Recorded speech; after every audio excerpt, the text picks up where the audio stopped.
नमोस्तु भगवान नमोस्तु। चुल्लक जी के चरणों में एक शामी। हे गुरुदेव, पूर्वजों को जानना आज की पीढ़ी के लिए कितना ज़रूरी है, क्योंकि अगर हम अपने पूर्वजों को उनके जो पूरा हमारा पूर्वजों का जो पूरा हिस्ट्री है उनको अगर हम जान के रखेंगे तो हमको जीवन में आगे का जो फ्यूचर हमको प्लान करना है उसमें क्या सहायता प्राप्त हो सकती है और इसको कैसे करना चाहिए। देखिए, हर व्यक्ति को अपने पुरखों का पूरा ज्ञान होना चाहिए।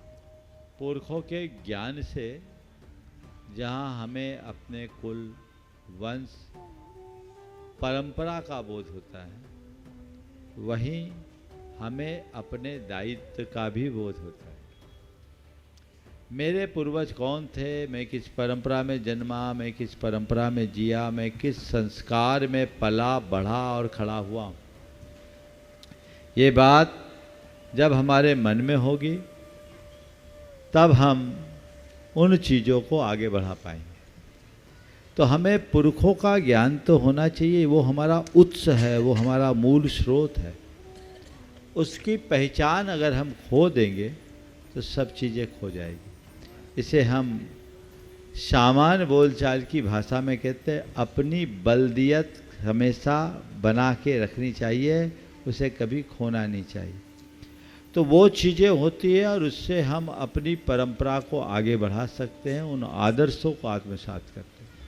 आज भी मेरे संपर्क में ऐसे बहुत सारे लोग हैं जिनने बहुत ऊंचाई का स्पर्श किया है और वे कहते हैं कि मेरे पिताजी मुझसे ऐसा कहते थे, मेरे दादाजी मुझसे ऐसा कहते थे, अशोक जी तो प्राय कहते हैं मेरे बाबा ऐसा कहते थे, और उनकी एक एक बातें बड़े अनुभव से सनी होती थी और वो आज भी काम में आती।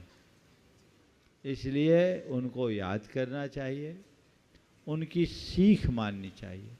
धर्मशास्त्रों में इसकी बड़ी महिमा है। ज्ञानार्णव जैसे ग्रंथ में तो वृद्ध संगति के नाम से पूरा एक अध्याय ही है, जो हम सब साधुओं के लिए भी उपयोगी बताया। आम जनों की तो बहुत अलग बात है। और बुंदेलखंड में तो एक कहावत है, जो न माने सयानों की सीख, ले खपरिया क्या जन जन के अंदर छिपाई। ये क्या है? तो पुरखों को जानोगे तभी ना। इसलिए ये गौरव होना चाहिए और अपनी संतति को भी इसका बोध कराना चाहिए, तब काम। नमोस्तु भगवान।